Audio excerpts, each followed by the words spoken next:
should have been here, but let me stop. So I was telling you earlier about creating services from your cultural paradigm to fix societal ills, right? And to me, that was really a big deal to me.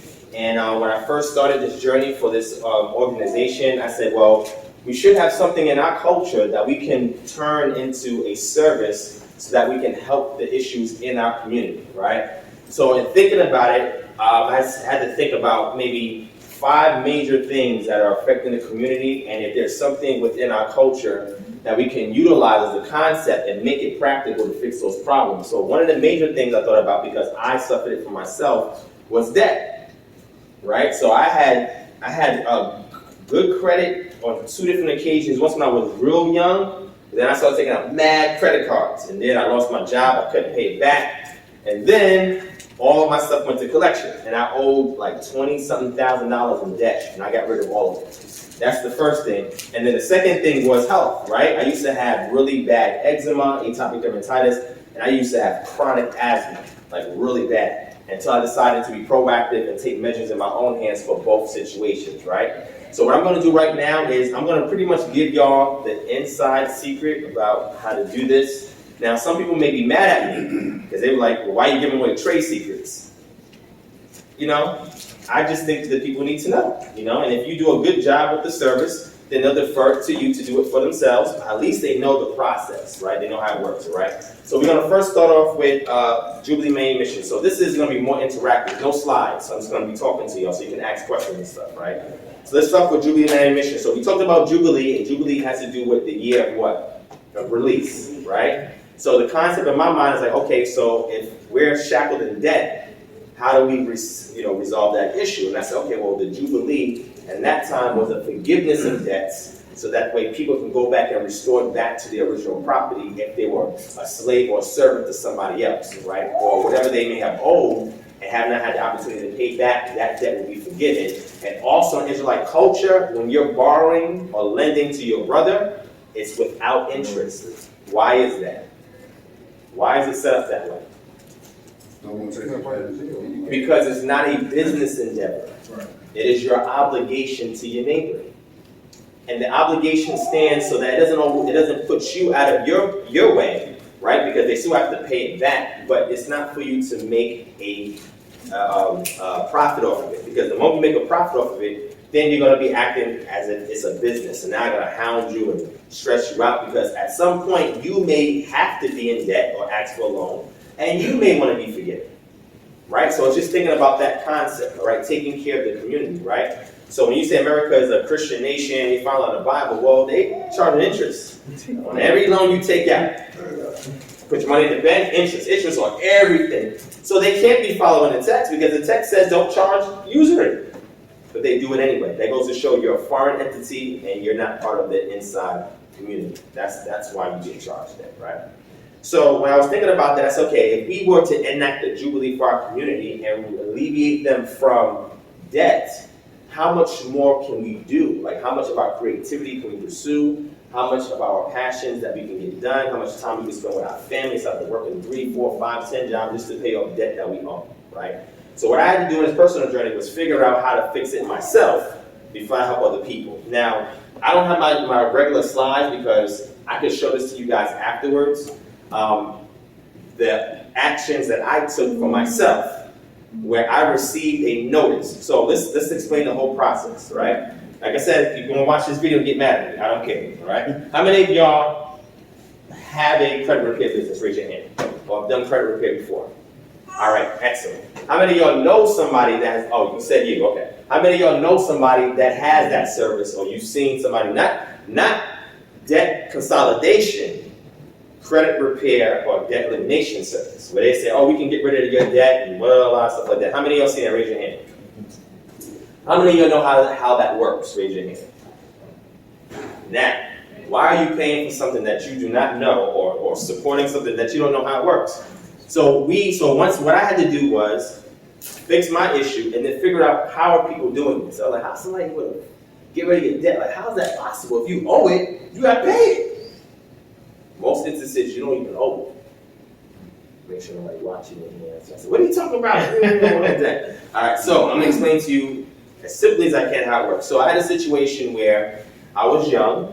I was like my early 20s, and my credit was good for some reason. I don't know why it was good, because I didn't really do anything for it to be good, but I had a pretty decent credit score, and I was just in college. I was like in my early 20s, right? I didn't graduate, unfortunately, because I started paying out of pocket because I was staying with my mom and she made decent money, so they didn't really give me a lot of, she didn't want me taking out no student loans. So if they didn't give me the grants, we just paid out of pocket. It just got expensive. But I started to take out credit cards. And my mother told me, don't get no credit cards. But I'm in my 20s, I'm like, what you mean? I'm gonna get credit cards anyway. Because when she was younger, she got into debt. And they started harassing her with phone calls, sending her letters, showing up at her job. I was like, yo, they did that?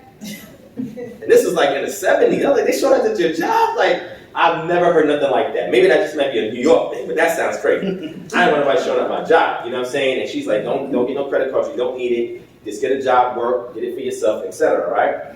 So I didn't listen to her. I went and I got all these like store credit cards, right? So I had like Comp USA. I don't know if you ever heard of Comp USA before. I got a Best Buy card. I got a Macy's card because I like to buy like urban wear, designer brands. That's something that I was into. Macy's. Who else did I have, man? So I like electronics and I like clothing. So I was like buying stuff with both of those, right? So I had maybe about 7 of them, right? And I was working at the time, so I was able to keep up with them. But then, I think this was in 2005, 2006, right before that depression that we had, right? The economic recession that we had. I had lost my job that I had, and then I wasn't getting work for a while. And mind you, I had like 7, 8 like credit card bills. And I was like, all right, this is not a big deal. I should be able to get a job. So I'm able to pay off as much as I could with unemployment that I had gotten for a short period of time. But then after a while, I wasn't able to pay for anything. And once it gets to 90-day delinquency, the internal collections for the creditor then hands it off to a third party most of the time. I'm going to explain how this works. You want to know how this system works? And you're going to, because if I'm saying it worked for me, and if you, after this, I'm going to show you my correspondence with these companies where they're like, oh, our apologies, we made an error, so we're going to cancel this account and close it. So we talking about, like $7,000, $8,000. They say they made an error. I'm like, wait, you made an error and you just now figuring out because I said something about it? They profit off your ignorance. And a lot of this information I'm telling you, you can find if you know where to go. And I'm going to tell you how to do it. How many are interested in that? Because I'm just going to tell you. I'm not going to charge nobody nothing for this. I'm just going to tell you how to do it. All right. The kids is interested. I see all the hands go up. They're already on. That's how I know they do credit repair, because they're already excited about it. Yeah, tell me how to do it. All right. So this is what happens, right? There's a lot of things. This is layered, but I'm not going to go through everything, right? I'm trying to take a simplified approach. If you have questions afterwards, you can ask me, right? So how many people know that your signature creates credit? One person. Okay. So. How many of y'all ever filled out something called a pre-approved loan or pre-approved credit? How are you pre-approved? They don't even know who you are. How are they pre-approving you? Off of what? Just because you look cute, you're handsome, you're beautiful, that's why they pre-approving you? No. They can't pre-approve you. That's something that's non-existent. They know nothing about you, but they say, hey, come over here, you're already pre-approved. You're like, oh, word already? It's a way to get you to come and fill out the paperwork so they can get your information. Right? So then this is what happened to me. I'll just speak for myself. So they say, oh, you pre-approved. I was like, yo, I shop here all the time. Salesperson come and say, man, you can get this credit card. And you ain't got it. I said, get a credit card. I'm like 20, 24, whatever. I'm saying, where I can get a credit card? I said, yeah, you already pre-approved. I'm like, where I sign up at? So mind you, I'm not thinking. I'm just thinking, oh, I can get a credit card it can be up to $5,000, $10,000. That's all I'm thinking. So he says I was pre-approved for a credit card, even though he don't know nothing about me. I went and I signed up for it. And they do a credit check, right? They look at your credit report and see if you're a liability or an asset. If you're an asset, that means you're willing to pay them back plus interest. Your liability means you don't really pay your debts, right? So they went and assessed that, and they saw that I didn't really have a long credit history, so they wanted to take advantage of it. So they said, yeah, we already approved you for $5,000 at Macy's. Now I'm 24. I like buying urban wear. And I said, yo, I could use a credit card and pay it later. Yeah, let's do it, right? So I signed up for it. And again, I took the card, was using the card, everything like that. But some things came to my mind. I said, wait, so if somebody uses this card and they purchase items in the store, and let's say for a reason they can't pay that credit card back, does the store lose money? No. The store doesn't lose any money. Insurance covers that. Did you know that? And they can write it off. So insurance covers whatever the loss is. They can make a claim at the end of the year. They got a whole accountant, financial team to do that. On top of that, they can write it off on taxes. Did y'all know that? Now, how did I know that? Because I used to work for Macy's. All right, I used to work for Macy's, and at lunchtime we would get together and speak to different people in different departments, and that's why I learned some of this stuff off. So from the loss and damage department, have you ever heard of the loss and damage department of retail stores? I used to work in retail a long time before I went into IT. And the loss and damage store, they say that everything in the store is insured. Everything. So anytime there's a loss, an excess amount of loss, up until this amount, they can put a claim in. They may have to pay a deductible, but the store gets something back. So if I go in there with a credit card, I use that whole $5,000, the store ain't losing nothing. However, the psychology works for you to think that they took a loss and that they took a chance on you. The moment I signed that piece of paper, they did the credit check, they used my signature and my information to get access to a line of credit that they didn't loan back to me. So, and you're going to say, what is all this we talking about? So, if you don't want, I can give you all the sources for what I talk about, okay? Because I use these sources to actually try it, and it worked. Now, if it didn't work, I wouldn't be right here right now talking to you about it. But it worked. When it worked, I was like, this is what they're doing. So, once they create that account, they get a line of credit that's applied to your signature and your information, and that line of credit is a promise to pay line of credit. All right, which means the credit is created, and then when they loan it back to you, you're promising to not only pay back what they loaned to you that was created with your signature, but also you agree to pay interest on top of that. So you're paying for them to give you your own line of credit, that no liabilities to them, and you're agreeing to pay them interest on top of giving you something that's already yours. And you just signed up for it. It's actually in the fine print. When I do this presentation, I got highlights in the fine print where they telling you that. Nobody reads that. They say, oh, okay, yeah, sign it. I know I didn't read nothing. I just said, what, I can get $5,000? Everything is in there, right? So when that situation happened, I lost my job. I was like, man, I owe a lot of companies. So we talking about 7 times 5. So it was anywhere from $2,500 to $5,000. So this did maximum. 7 times 5 is what? 35, right? So if I had $5,000 on each card and I had 7 cards, how much money is that? $35,000 that I could not pay back. All right. So now the situation comes where Macy's, I'm just using Macy's, calling me, hey, we saw that you missed your payment. We just want to let you know that if you have any problems, issues with us, let us know. We'll work with you, but you're delinquent. I'm like, okay. Next 30 days came. Again, I had a busy life. Even back then, that's kind of crazy. And then I never got around to it. They reached out to me again. Hey, you're 60 days delinquent. We need you to pay this, or there may be some consequences. We may have to hand it off to a third-party collector. I was like, oh, man. Then 90 days came and said, look, this was our final notice. We gave you 90 days to pay. You didn't. So now this debt will be handed off to a third-party collections, and there's going to be a mark on your credit report. Now, when they said that, I was kind of scared. I was like, oh, it's going to mess me up. Now, mind, it's not just Macy's. 6 other creditors were saying the same thing to the point where all of them put myself into collection. So at that time, I was like, well, I don't need no credit for anything. So whatever, I get around to when I get around to it. I didn't realize how much of a detriment that was on me by just not caring, right? Just being careful. You just don't think about the consequences like that, right? So then as I got older, I tried to get a particular job, and the job did a credit check on me. That's crazy. I never knew jobs do that. Now, all jobs don't do that. But like now today, some jobs look up your LinkedIn, right? They go with this action for what's your social media. I know when I was applying for jobs, they like, what's your social media handle? Where you at on Instagram or Facebook? What's your LinkedIn? I'm like, damn, you need all that information to hire me? You know what I'm saying? But again, they're not trying to take on a liability, but something that can adversely affect the company, right? So they can do that, and you could just decline, right? Because all companies don't do that. But when they did that and they saw that my credit score was really bad, they said, look, I think it was I was doing it was like retail, like some kind of customer service from some financial company.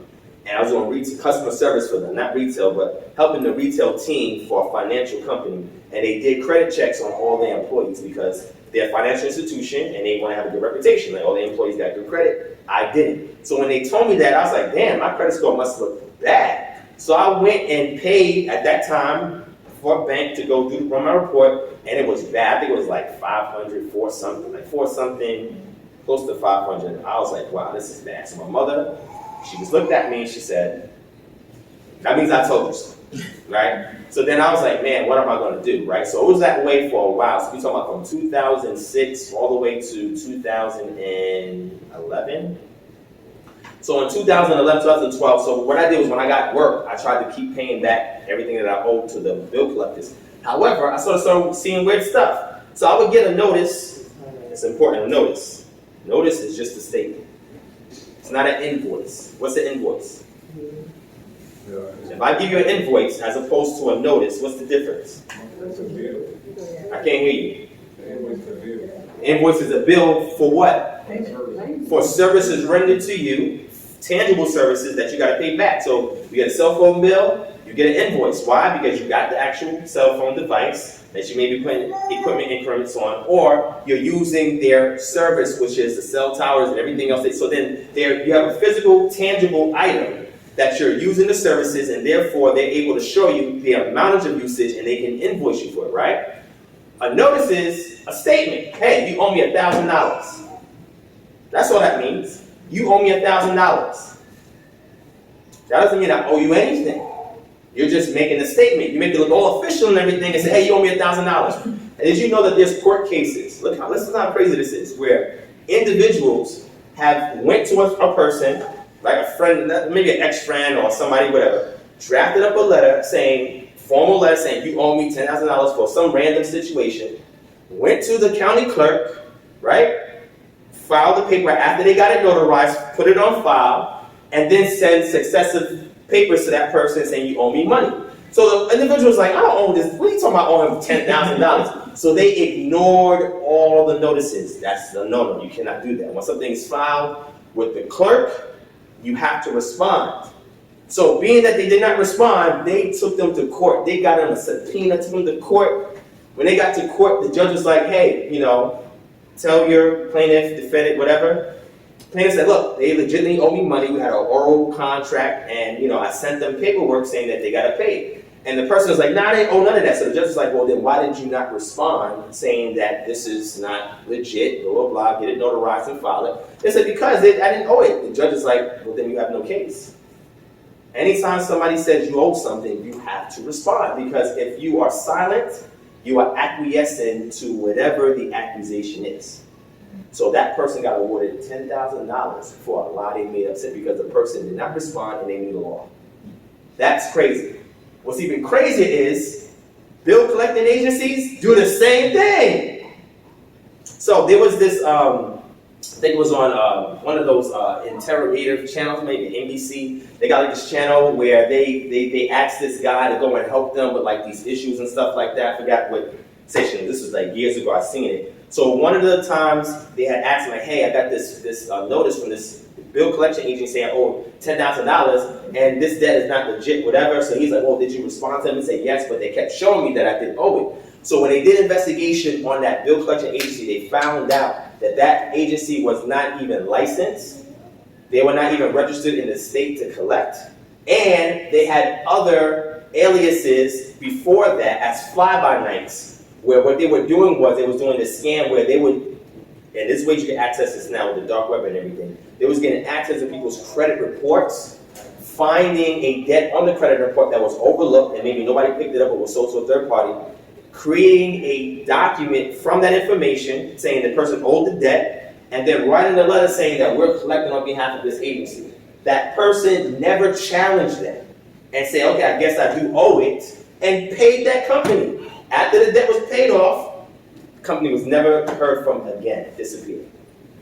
And this was going on like a lot.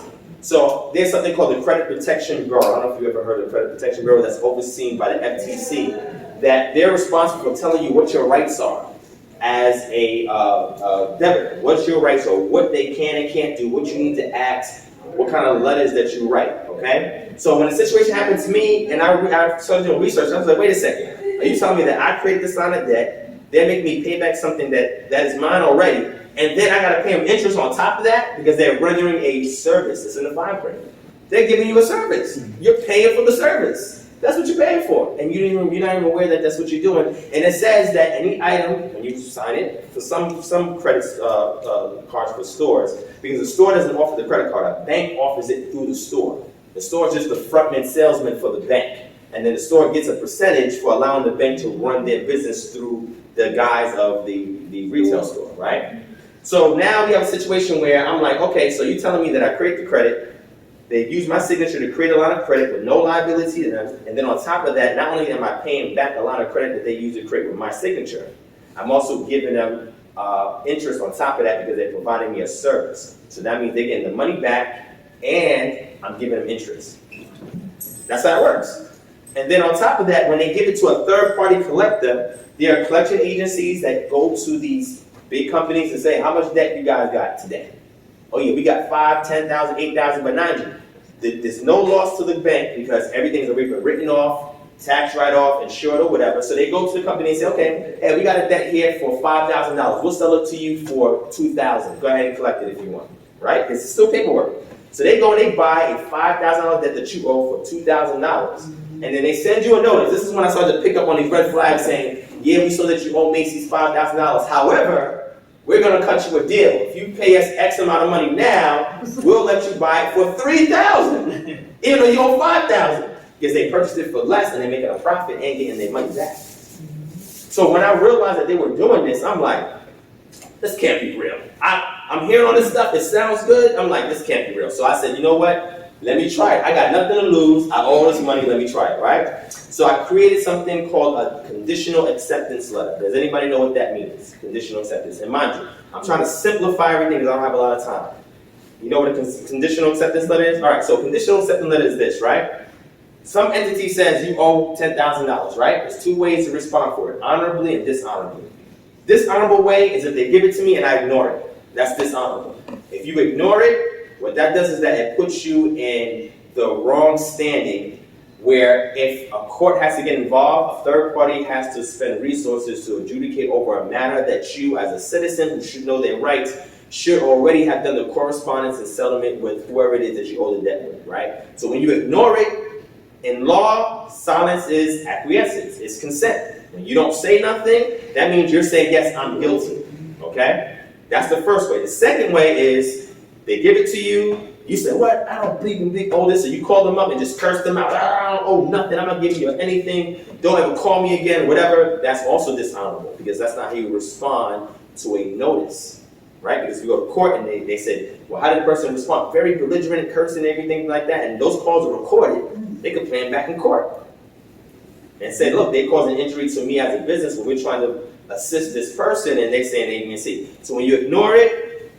when you curse them out, go crazy, or when you dispute it. How many times are you encouraged that when you see entries on your credit report and that section of your credit report that's there where it shows derogatory marks, it says, hey, if you want to dispute, you can click here and hit dispute. How many of you have seen that option before? Know about that option? Raise your hand. Never choose that option. Now I'm going to tell you why. So imagine if I'm going to court. How many of y'all watch those like TV court shows and stuff like Judge Judy, Mathis, and all that, right? All right, I love those things, and my sister, she watches them all the time. So anyway, so if you go into court, imagine going to court, right? And let's say, for example, somebody accuses you of doing something, and you go to court, and they go to court, and they go to court, and they got all of this evidence of what you did, and you go to court, you ain't got nothing, just your word. What is the likelihood that you're going to win that case? Simply because you're upset, you go into the court and say, yes, I want to create this case so you can speed this person and go to court, go to small claims court, whatever. You come there and you have nothing but your word. That's what you do when you dispute. Before you dispute, you have to have correspondence or be able to build up a defense before you dispute. Because if you don't, you're leaving it in the hands of the investigators of the credit recording bureaus to look at whatever you didn't submit and the facts of the case and whatever the defendant party submits as evidence.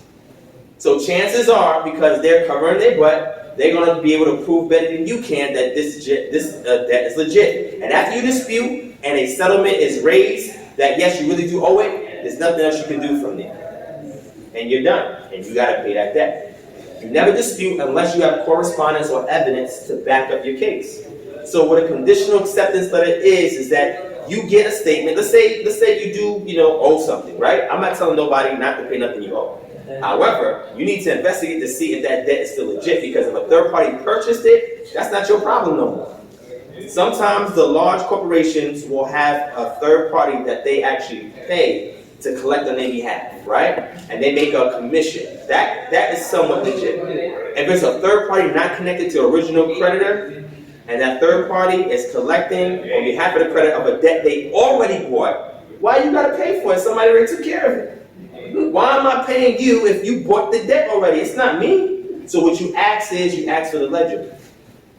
So, y'all don't even take a note. They're like, yo, I got this in here, man. So look, watch this. Oh, he's saying that's right there. So look, so you get a letter, they just send you a letter saying, yeah, you owe X amount of money. A statement is like, okay, you say I owe, okay. So the reasonable thing or the honorable thing to do is when you get it, you pay it. You just say, look, okay, I owe it, I'm gonna pay it. I'm not telling you not to do that, you still can do it. Second option is you conditionally accept. You say, wow, you say I owe $10,000. Great. You know what? You may be right. And if you are, I'm more than willing to pay. However, I need you to verify this, and this, validate this, and this. And if you check all of these boxes and show me that you're able to validate the debt, verify the claim, and you're able to show me the ledger and this, various things you look for, it's like an 8-point checklist, I'll pay the debt. And what I found out is that from all the debt that I owe, they never check all those things off. Never check all those things off. But how many people are sending conditional acceptance letters? They cannot take you to court because you agreed to pay conditionally. As long as there is correspondence where you have an agreement to pay, they cannot take you to court. So you stifle any legal action that they can take against you just by staying in touch and sending letters and keeping the communication going until there's some kind of satisfaction where it's like, okay, you actually say, I owe it, I'm going to pay it, or you say, no, you didn't provide sufficient enough evidence, so I'm not paying this debt. And if you take me to court, all of this evidence that I'm showing that why I don't owe it, it's all going to be notarized, send registered mail to the county clerk so they have it on file, and I'm going to call all of that in that small claims court when you try to take me to court. And I'm going to show the judge that I asked you 8 things, and if you answered them, I'll be more than happy to pay, and legally within the rights of the law, because there is a credit protection law that tells you what they can and can't do, what you have to act, what you should act. I went through all of that because I always cite that in these conditional acceptance letters, and I say, Your Honor, this right here is in this code right here that is written to protect me as a creditor. I asked them these 8 questions based off the template that's here in this law. They did not address all 8 of these points, which can tell me that they're doing something underhanded that they don't want to expose. I asked for the ledger so I can see if they purchased this debt. Did they buy it? That's what the ledger says. The ledger follows the debt. And if they're not showing me the ledger, then something is wrong. Why are they hiding the ledger? They're not validating that they can actually collect in this state. They didn't verify that with me. They didn't validate the debt. They said, yeah, I owe this, show me the original paperwork with my signature on it. Sometimes people found out that they didn't even sign anything. The company signed it, but they failed to sign it for whatever reason. The company still moved forward to create the line of credit, and now that gets thrown out. Nobody investigates this stuff on their own because we don't research this. So what I did was I sent these conditional acceptance letters out. They got these conditional acceptance letters, and they looked at it, and they like, okay, so there's 3 ways they can respond. Either number 1, they can ignore it, which is bad. And I told you, if they ignored it, I can bring that in court. Number 2, they can look at it and say, you know what? They got us. So you send a letter back saying, you know what? We apologize for the inconvenience. It was an error on our part. This account is canceled. If you want to ask me about it, I have it right on my tab. I can show you what it looks like. You're going to be like, they canceled that? I'm like, yeah, they made an error. However, I can go back, take them to court and say, look, I want to get damage. I want to sue for damages. Because they made me feel like I really owed this debt and hampered my life and caused a difficulty for me to work every day. I had to think, man, I got to do overtime now because I got to work extra to pay this debt. And they already knew it was an error. And if I didn't say nothing, Your Honor, I would have had to pay. Right? So when you send this letter, they looked at it, they read it. The third response is they'll take a copy of the original document because, you know, when they pay for that debt, they acquire all the paperwork with it. Right? But remember, the ledger says what happens to that debt. They never show you that. They take all that information, and now what they do is they photocopy the original document where you signed and they signed and the line of credit was created and said, look, you really do owe it. That didn't answer my question. Whether that was the case or not, the facts are I'm asking you to please address this, and that according to this law. And if you don't address it, then I don't owe the debt. And if you try to take me to court, I'm going to show the paperwork that this is why I don't owe it. Or if I hit disputes, now I can send all of that paperwork that has been notarized, that has been submitted to the county clerk, which you always want to do, that puts things on public record. So anybody can go back and look at it. It's on public record, and now I'm submitting all this information to the Credit Reporting Bureau before I hit dispute. So they have all the correspondence, and they have all of my evidence. So now, more than likely, they will rule in your favor because now you're proving your case. You're not just hitting dispute and just saying, all right, random information and that's it.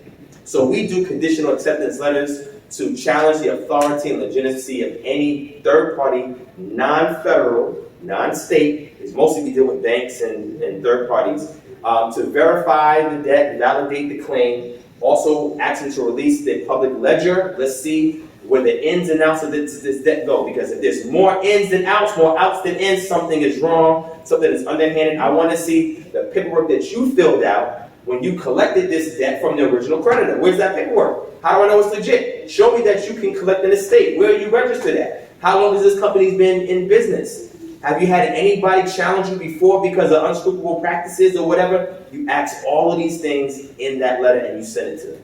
Now, they're not used to getting this, and more than likely their team is going to be like, you know what, just cancel it, because why would we go through all of that? Like, if we make a big deal and they take us to court, all of that becomes public record. And that can set a precedent. So going forward, people know whenever they see that name, this is why they got to change names often. When they see that name, oh, we can challenge them as well, because chances are they're collecting illegally. So that's the portion there for how we respond. Now, there's other ways that people do their credit repair businesses, and I know almost every way out there. The problem is this. I always tell them, when everybody want to look for a legit company, the first thing is, anytime you render any kind of debt collection, debt repair services, you cannot charge the person up front. That's illegal. Unless the service is rendered to the satisfaction of the client, you cannot have them pay for the services before it's done. However, what we do is we create a collateral, which can be done, which is they pay half, it's in escrow. So we do render the service and they don't keep the end of the bargain, then they are signing a paperwork saying that they will forfeit the escrow and will go to us so we can recover from any damages done for them not paying for the service we rendered. So you can't create escrow, and that's not full payment. Therefore, it is something that you can do to protect yourself as a, somebody rendering the service. So we do have escrow for 50% that they sign a piece of paperwork confirming that they agreed to this, etc. The second thing is, you have people that will tell you, dispute everything. Some people say, anything on there, dispute everything. They tell you that. When you dispute everything, what happens is, within those 30 to 60, almost to 90 days that it takes the credit reporting bureaus to do the research, they remove it all off your credit report. Your score goes up. It just jumps up. When your score goes up, you're like, oh, it worked. No, it didn't work. They're giving you, just like a bank. So let's say that somebody takes your bank card and spends it, and you go to the bank and you file for fraud, and they'll say, okay, what we're going to do is we're going to give you the money back as a credit pending investigation. That's what happens. So now you got an incredible credit score, and they're telling you, now that you have this, go get a trade line. How many of you know what a trade line is? Trade line is just a line of credit, right? They can give you what's called shelf corporations or any kind of B or C corporation, which means that you actually purchased a line of credit that a business startup once had, but because the business is no longer there, the line of credit is still there, and it's for sale, and you can purchase it. And you can ride off of that to buy things, and then link yourself as an authorized user to the line of credit, or the trade line, and your credit score goes up. How many of y'all know what a secure credit card is? Raise your hand. If you want to bring your credit score up, first thing you do is look at the derogatory marks, and you write a conditional letter for each one of those things. Now, I created my own letter, and the reason why I'm not telling y'all is because it's my IP. It took me a lot of time to put it together. But if you want me to do it for you, or us to do it for you, we can render the service for you, because I've done it for going on 8 years now. 8, 9 years now I've been doing this, and I've had 75% success rate.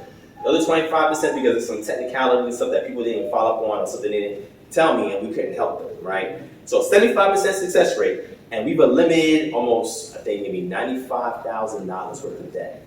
and then some. So anywhere from a $200 debt all the way up to like a $25,000 debt, all right?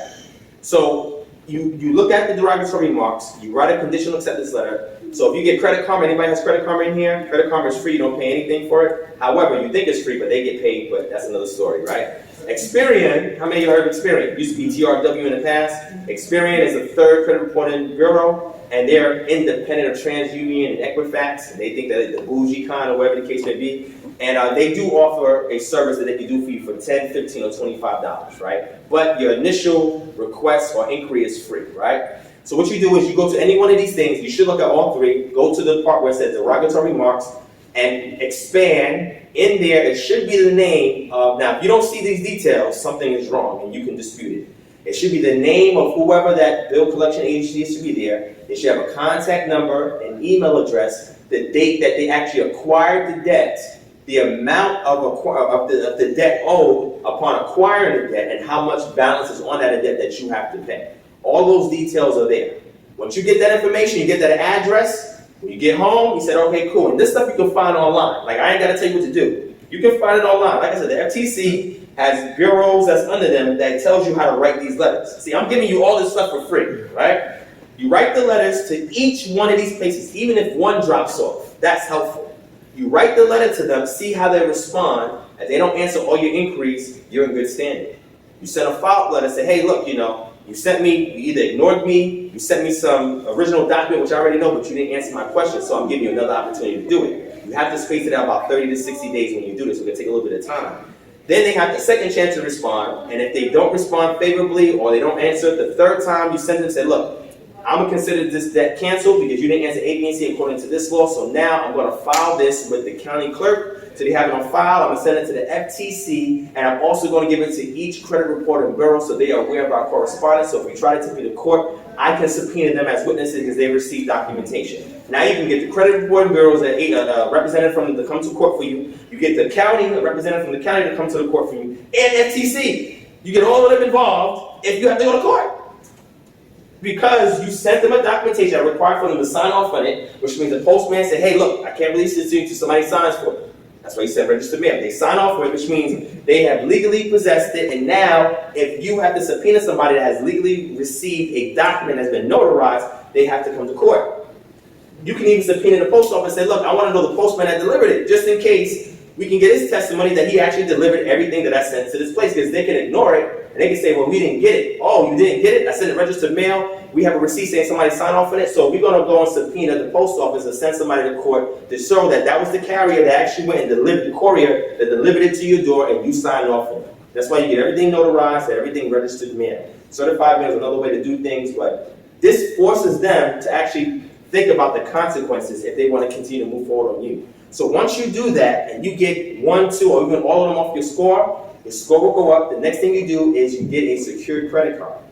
A secured credit card is a line of credit that is created on behalf of the bank for you. However, you give the bank the collateral for the line of credit. So let's say it's $1,000 secured credit that you want. They say, okay, give us $1,000 straight up. You're like, okay, you give them $1,000. That right there lessens the liability on the bank as they claim that, oh, we're going to take a hit, even though they didn't receive nothing tangible, right? So then now what happens is now you do that, right? You pay the $1,000, you get a credit card, a line of credit that you now use, and you must keep it, or you should keep it, best practices, under 30% utilization, and every time you get billed, you always pay double or more. And if you do that within 6 months, your credit score will go up. I'm giving you free game. The second thing is becoming an authorized user. What is an authorized user? Anybody knows what an authorized user is? Raise your hand. All right, now if I put this video out, a lot of people get mad at me for giving all the traces, because I don't care. But if they lynch me, I need y'all to protect me now. All right? Because I'm trying to help y'all. I'm just trying to help the people, right? So what that is that, let's say David has an 800 credit score. My credit score is 550. And David is a family member or a friend. I'm like, yo, David, man, look, I'm trying to get a house, I'm trying to get a car. You know my credit is bad. However, that was in the past. I got a job now, I'm working, I'm keeping on my bills and everything like that. But bruh, I need to get my credit score so I can get this house for my family.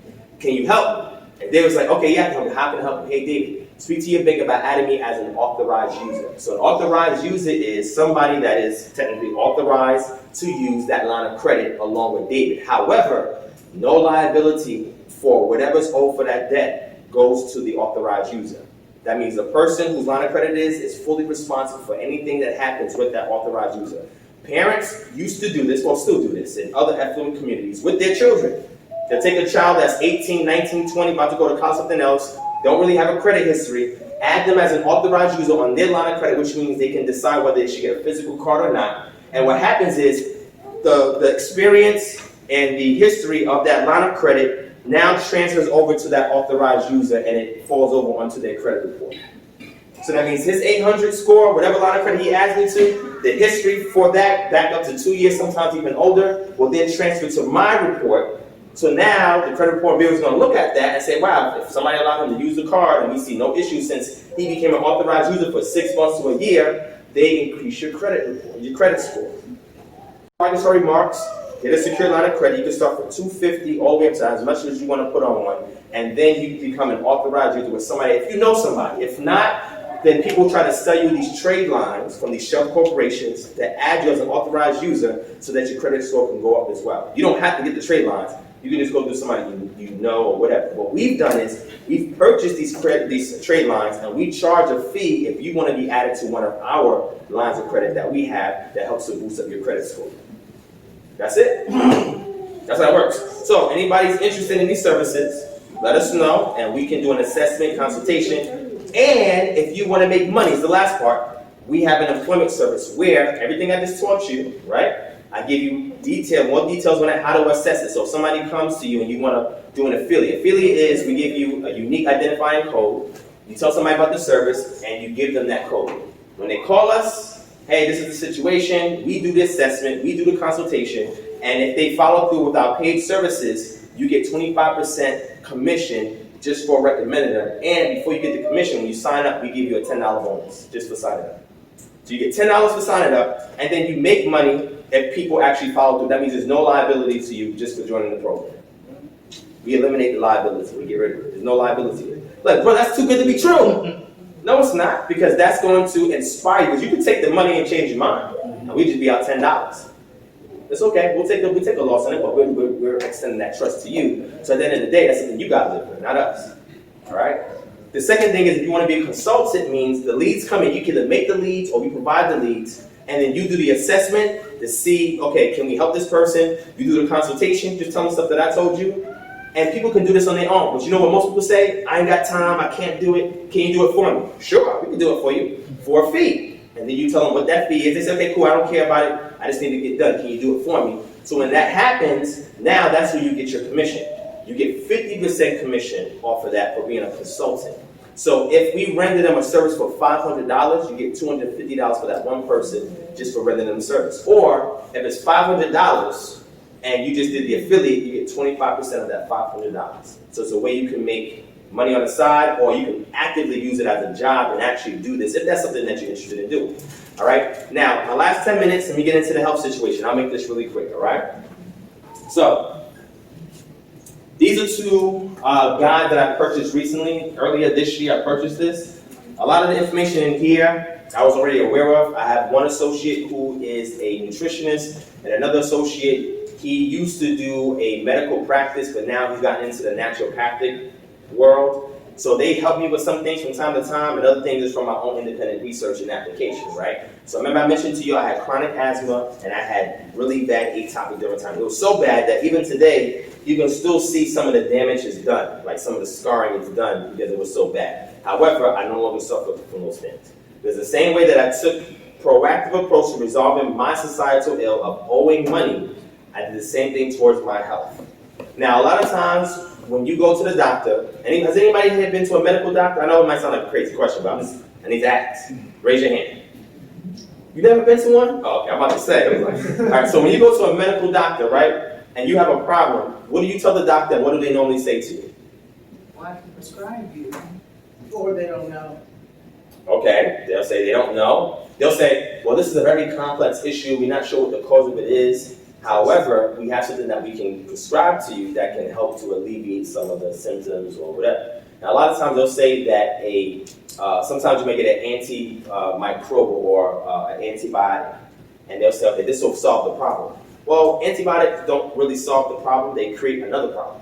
Antibiotics are full spectrum killers, which means in your body, you have beneficial bacteria in your mouth, in your belly button, on your skin, in your GI tract, in women, in your private areas, okay? Men too, you have a little bit there as well, but women mostly have it in their private areas.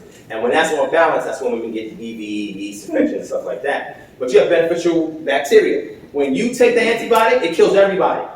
It kills the good guys and the bad guys. That's like being in war, like Nagasaki and Hiroshima. You had civilians in those cities, but then you also may have had some soldiers. And it's like, oh, hey, well, let's drop the bomb on them so we can just kill the soldiers. But yet, there's always collateral damage. Well, when you take an antibiotic, there's collateral damage, and you kill off all the beneficial bacteria. You have gram-negative, gram-positive bacteria, and some of them are good, some of them are bad. Some are aerobic, that use oxygen in order to thrive. Some are anaerobic, that don't care if there's a lot of oxygen or not. But you kill them. So the good guys are like, well, why I gotta die? I'm trying to help you. I'm being overrun. But there's other things that you can take to get rid of the malignant bacteria and keep the benevolent bacteria, right? But when they give you that, always remember, it's killing everything. So you must get what's called a probiotic. They also have oral probiotics now for your mouth. Your mouth has an environment where good and bacteria. However, it's mostly bad bacteria that thrives in. A good bacteria, they normally get muscled out or they always get isolated, right? In your stomach, you have good bacteria along your GI tract, and they have a lot of responsibilities. One of the things is to keep that bacteria from colonizing on your gastrointestinal tract. They also produce enzymes that assist with breaking down some food. And there are links between people that have an imbalance of probiotics in their gut and eczema and atopic dermatitis. And other little issues too, like leaky gut syndrome. Some people have irritable bowel syndrome. A lot of times it's because their flora, bacterial flora, or microbiome, what they call it, in your GI tract is finished. And when that happens, anything leaks into the body. There's not a lot of protection there because those bacteria really help you. And now you get all types of ailments, right? The second thing is a lot of times you go to the doctor, you give them a symptom. Hey, let me see, I don't know, give me some symptoms of something, just something random. And I'm gonna show you how we do this. Like, it's really good how it works if you understand it, but I gotta give an example. Give me something that somebody you know, or just any kind of symptoms from any kind of ailment. If you go to a doctor and you tell them, oh, you got this or you got that. Just give me some random symptoms. Seizure. Dang, that's serious. Seizure, okay, seizure. So I said headache, so I said, oh, seizure. Like, she gets serious on this, right? So seizure, okay, what else? Anything else? Psoriasis. So psoriasis? Okay, but give me the symptoms, not the diagnosis. Itchy skin, what else? Inflammation on the skin, red patches that show up on the skin, okay, what else? Diarrhea, okay, give me another symptom. Headache, something else? Fever, chills, okay. Sweats at night, what else? Joint pain. So I seen one time a comedian, I think it was Chris Rock, if I'm not mistaken. He made this joke, right? And he was like, he said, you ever realize that the pharmaceutical company got a drug for everything? He said, one day I was turning on the TV, and you know those commercials that come on that be trying to sell you these prescriptions, but like these people be living these happy lives, and they like, they're doing well at work, they got some kind of prescription, and they're going through the prairie, and all these daisies is following everything. They show all these things. However, while they're showing you that, this is the reason why they're showing you that, because then they tell you all of the side effects while you're distracted. It's marketing psychology, it works. And you still go to the doctor and still ask for it, and then realize there's like 20 different side effects. There's a reason why there's side effects, because they hinder natural metabolic processes in the body. And they hinder it because most of the symptoms you have is the body responding to something. So they give you drugs to fight the body, to mask the symptoms and not really get to the root of the issue, right? So he made this joke, and he's like, one day he turned on the TV, and it says, do you wake up in the morning and you have the need to brush your teeth? Well, you need this drug. He's like, what? I do that every morning. Bottom line is, they'll find any symptom and add any kind of diagnosis and say, get this drug, go to your doctor. So what the doctor does, and I learned this from a physician, they get a salesman that comes in there, most of the time have no medical knowledge, experience, anything like that. And there's always new drugs the pharmaceutical companies want the doctors to purchase that they didn't have to sell to you. And this happens every quarter, I think, if I'm not mistaken, right? Because this is how the pharmaceutical companies stay in business, right? So the pharmaceutical companies say, hey, you got customers that have diabetes, here's metformin, right? Metformin, give it for diabetes, because do you know how metformin works? It prevents the liver from releasing excess glucose into the body. The liver stores glucagon, which is a form of glucose, in the liver. So in a situation where the body has low glucose levels, it releases glucose into the bloodstream, and it also releases ketones. And you get that from what's a ketogenic diet, which normally designed to help you lose weight. However, it is also good for people who have cancer, because cancer cells thrive off of a process called glycolysis, where they take in all the excess blood sugar to stay alive because they are a rogue cell that should have died by means of what's called apoptosis. The cells have a system where there's checks and balances. If any part of the cell finds something wrong with another part of the cell, they initiate an enzyme that then kills the cell, breaks it into smaller pieces, and macrophages, other white cells, eat them up and clean up the debris. In cancer, that's turned off. It's mostly turned off to what's called mitochondria hypoxia. The mitochondria is the powerhouse of the cell. Think about it as a battery of your car. That's what it does for the cell. It provides energy through ATP and other processes, right? When that gets injured because of mutations that's happened in the nuclei, now what happens is the cell loses that ability to kill itself, and it continues to live forever and continues to reproduce and create other ones that compete with the other healthy cells for oxygen, blood sugar, and other nutrients. It starves the neighboring cells of all those items, so therefore those organs die off and then you die. One of the most dangerous forms of cancer is colorectal cancer. And there's a reason why it's very difficult to get rid of polyps that form because of cancer with surgery and other means because you damage parts of the body. However, there are natural means of dealing with that, and I did a whole entire lecture. Go online, type DivineProspect cancer. I did a whole lesson on that where I break down cancer. It's a multi-billion-dollar corporation or entity where they make money off of therapeutic services, not for curing it. So you go on racing, yeah, I got the ribbon, yeah, let me go race for a cure, and you've been doing it for 20 years. Where's the cure? Oh, they'll tell you the cure is, we'll give you surgery. How is surgery a cure? Surgery is intravenous. When things get really bad, when they have to step in and do something, when you're going to die, right? Or, hey, we can give you some radiation, and we can help to radiate that. Well, when you do that, you also damage other cells, healthy cells. This is why your hair falls out, that's why your bones get brittle, because radiation affects any cell that proliferates and differentiates at a high frequency or high rate. That means you also damage those cells. What they'll say, well, in the process, we'll kill the cancer enough or shrink it enough that the body can respond. Yes, the body can respond, but it's going to take a huge hit. And if you fall, fracture a bone, you're done. You know what I'm saying? So there's ways to counter that. So what we do is when somebody tells us we have these symptoms, we never tell anybody to stop going to your doctor. You know why? Because I'm not a physician. I'm only allowed to provide education. And with that education, I give you a preference to say I am not a licensed physician. So I cannot tell you or prescribe to you what to do. However, I can give you best practices based on information from a certified board of naturopathic doctors or clinics that also do this type of work, dietitian or nutrition work, and they help you to become proactive when you have symptoms and go to the doctor. Your obligation is to be proactive with your health. You should not rely everything on the doctor to do everything for you. That is irresponsible. Most black people, that's what we do because that's what we've been trained to do. That's what I was doing. My mother kept telling me, go to the doctor, go to the doctor, go to the doctor. No shots to my mom, but she said, go to the doctor. Every time I went to the doctor for asthma or eczema, they would give me some new drug. And then I went over time and realized that these were corticosteroids. Do you know what corticosteroids do? They suppress your immune functions on your skin or in your lungs. Because with asthma, you have what's called alveoli sacs. And their job is when you breathe in, they capture the oxygen and transfuse it into your capillaries that then brings it out throughout the rest of your body. What happens with asthma is the body responds extremely, and what it does is that you have mucus that is produced, mucus in these sacs, and the reason why mucus is there is because if it's an infection, the body creates the mucus to kind of suffocate out the virus or bacteria so you can cough or expel it out. That's why there's mucus there. However, because the body creates a type of immunoglobulin, which is an Ig, which is an antibody, that overreacts to things that come into the body. So that's why they tell you if you have asthma, stay away from smoke, and stay away from this, stay away from that.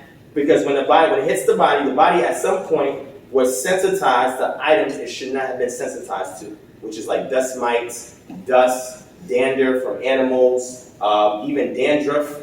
from other people can even cause issues, droppings from roaches and other things like that, that create an environment where people who have asthma, those Igs, those immunoglobulins, automatically come to the surface and tell the immune system that's right there on the part of the body that interfaces with the real world, hey, look, that thing is serious. I want you to do this, this, and that by means of cytokines, is the way in which it communicates, and the body produces all of this excess mucus, which then gets into the alveoli sacs, causes injury because number one, the alveoli sacs cannot bring the oxygen in, and number two, the body keeps trying to do that, and it starts to collapse on itself.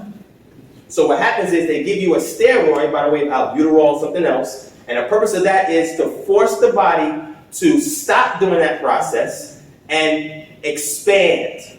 Because the body causes inflammation purposely so that way blood cells and other immune cells can get to an injured site and do its job. Fever is natural. Fever is not a bad thing. Fever is only bad is if you sustain it for a lengthy period of time. If you get it for a couple of days or so, it's fine. Your body is responding. So when that happens, give the body what it needs so it can take care of something. Now I'm going to end it off with this, and then I'm going to let y'all go unless y'all want to linger around. I picked these two things up when I went to the store because I have like digital guides and stuff like that and books that I read on this. But I said, yo, this is cool because this is a reference guide that gives you everything in just this one book. So I'll give you an example, right? This one right here, and I'll pass it around, says vitamins and minerals. Most of the time when people have symptoms, they never think that maybe I'm not getting enough of this or this in my diet. Sometimes you may have a doctor that may tell you that because they take blood work and they say, well, this is low, this is low, this is too high, this is too low. And when you get that, they're telling you, well, we suggest you eat an apple or eat this or do that, take this out your diet. But they're not giving you a holistic approach, right? They're not telling you, okay, the reason why you're doing it is because the body does this, and this is why it's responding like this because it's not getting this. So if you give it this from natural organic sources, then the body will then do this, and then it can repair damage. The body is remarkable. It can repair from almost anything if you give it what it needs. However, allopathic medicine teaches that the body cannot do anything to help itself on its own and requires the intervention from a third party by some kind of means of injection, drug, or whatever the case may be. But the naturopaths say, no, the body can do it if you give it what it needs and if you give it time to do what it needs to do. Prescription drugs work quick. Why? Because they're targeted drugs. Holistic drugs work slower because they're not targeted drugs. When the body uses enzymes to break any kind of phytochemicals down, that's the nutrients you get from plants, what happens is it has to take time to parse out these things and then move it to different areas, and if the body responds well to it, then it can apply whatever the benefit is and alleviate the issue. That takes time. Drugs are designed to go through certain pathways to get to a targeted area and cause a particular reaction, almost immediately. This is why you can take Benadryl and it happens like that. But you won't take Quercetin, which does the same exact thing that Benadryl does, but it takes a little bit longer to do. However, if you keep this in your diet frequently, you don't have to worry about that. You'll automatically have ingredients in your body that respond to inflammation healthily, where it tells the body, okay, look, here's the limit, stop doing it. It won't jump in and cut the body off in the middle of doing something. The body takes time after it repairs something to recoup. It takes 2 weeks or etc. Remember they tell you, if you get coronavirus, stay home for 2 weeks. Why? Because that's the amount of time it takes that on the onset of an infection that the immune system kicks in to produce antibodies so the body can clear it out and it can repair itself, all the damages. It's normally 2 weeks if you're healthy. If you're not healthy, it can take much longer to become a chronic or an acute ailment, all right? So on this paper here, it goes through every vitamin and mineral that you can take into your body that the body can use, right? Another thing that you need to do is sometimes people lack enzymes. So you could be eating fruits and vegetables and everything. If the body doesn't have certain enzymes to break those chemicals down, then the body will never absorb it. And that means the body will just flush it right out through the liver, kidneys, and then out through your urethra, and it'll just either pee it out or you poop it out. So enzymes is good to have a healthy balance of enzymes so that the body is able to, whatever you give it, it can break it down and say, okay, I can break this down and I can take it in. However, if you eat foods that are highly concentrated in saturated fats, high cholesterol foods, refined foods, fortified foods, any of y'all ever get cereal from the store and it says fortified? That's bad. You know what fortified means? That's not natural. So if I eat cereal and it's fortified with vitamin B, that means the item that I'm eating doesn't already have vitamin B. They have to add it to it, and they add a synthetic version of it because it's cheaper. A synthetic version, which means when your body sees it, it'll attack on some enzymes. Sometimes it'll break it down, sometimes it just won't. So the body says, okay, we can't break it down, get rid of it. So in here, it gives you every nutrient via vitamins and minerals, and when you open it up, it says vitamin and mineral supplementation for cardiovascular disorders. What it does is it gives you something like atherosclerosis, right, which is the hardening of the arteries, right? And it'll tell you that, okay, if you have atherosclerosis, here's the ingredients from this list that it tells you the natural sources of it, best taken with deficiency symptoms and toxicity, because if you take too much of it, it can also be a bad thing. So not having enough and having too much. So you may have a diet that has too much of something, and you're thinking, well, I'm getting all my vitamin A. No, you're getting excess vitamin A, and it's causing damage, right? And then once it tells you these items, it gives you the dosage with the combination of items, because the dosage is important. Concentration and dosage is extremely important. And it tells you the dosage amount of these items to take in combination, and then over a period of time, it will alleviate that symptom. This should be what doctors should have in there when you come in to ask them for help. Come on. They should say, look, let's take a blood test, see what you have in your body, match up what you don't have or what you have too much of to these symptoms that you're telling us you have, and then say, look, try this regimen first. See if this works. If it don't work, try an alternate one. If that don't work, then maybe we can go to prescription medication, because at that point, there needs intervention, and then once the intervention is made, now to recoup, go back and do this. They never take that approach. However, when we do our consultations, we give general information, and then when somebody wants some more targeted information, we create regimens that are based on this and additional information that we require. However, what I'm telling y'all right now is if you get this, you don't even need our service. Even though you'll have somebody to monitor you over 30 days and be able to give you on-the-fly dynamic suggestions that this static thing won't give you. However, this is a template. This costs $7. You can buy this from Amazon, or you can get it from a FedEx store in the city. $7.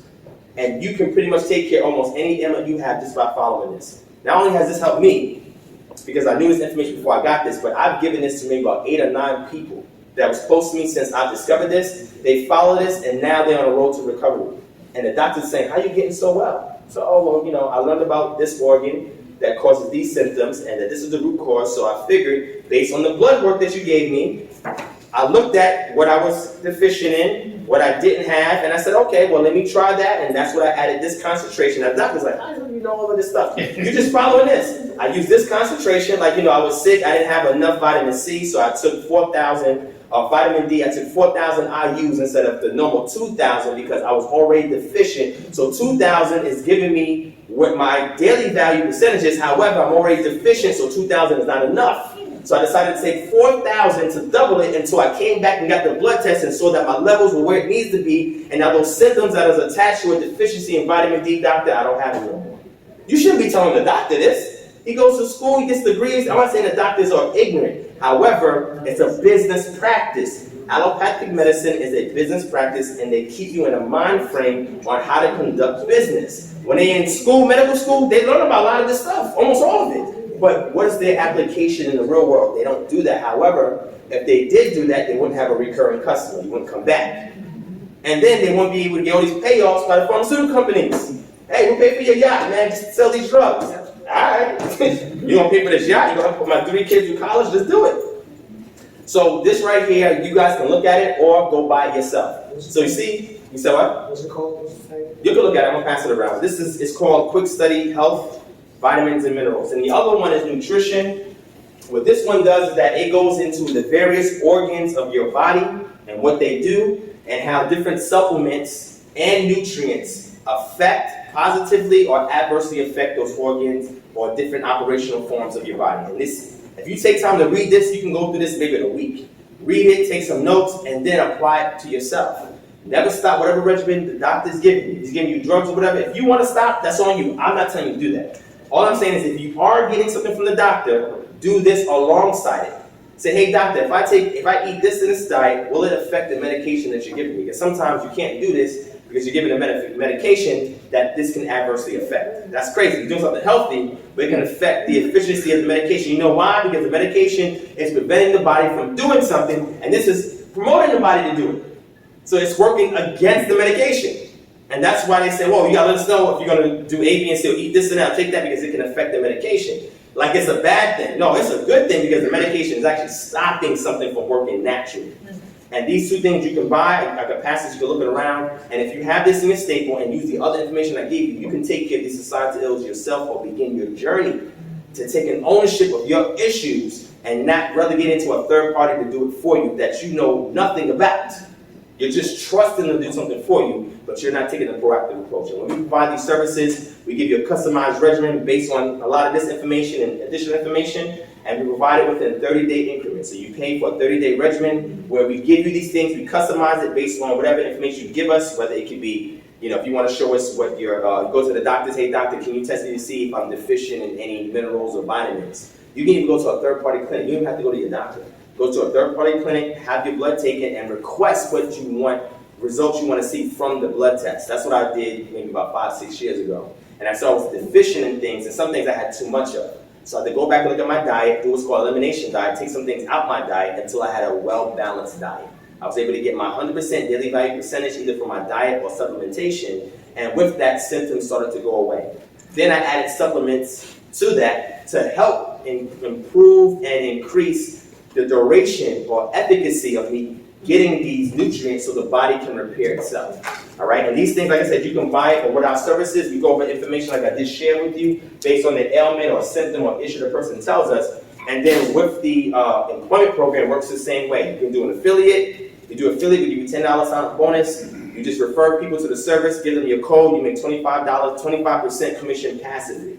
If you want to become an active consultant, we give you $20 sign-up bonus. And then from that $20, you can make as much money as you want from there, but it's up to 50% commission. So if somebody's on a 3-month program for $100 a piece, that's $300, and you're doing the follow-throughs once a month, beginning of the month, end of the month, to see if there's any success. Sometimes it will be. If so, they don't need you no more. But if it's not, then you're providing another suggestion to them where you're also monitoring, doing a check-in. And again, you get paid 50% from however amount of money it requires us to give them an assistance. So it may be $200 a month in information and monitoring that they may need. $300, $400, there's no limit to it. You make 50% of that. Or if we do it on your behalf for referring them, you make 25% and you get a sign-up bonus. There's no liability at all. It's up to you if you want to do it or not. If you want to think about it, I would say think about it. Yes, sis.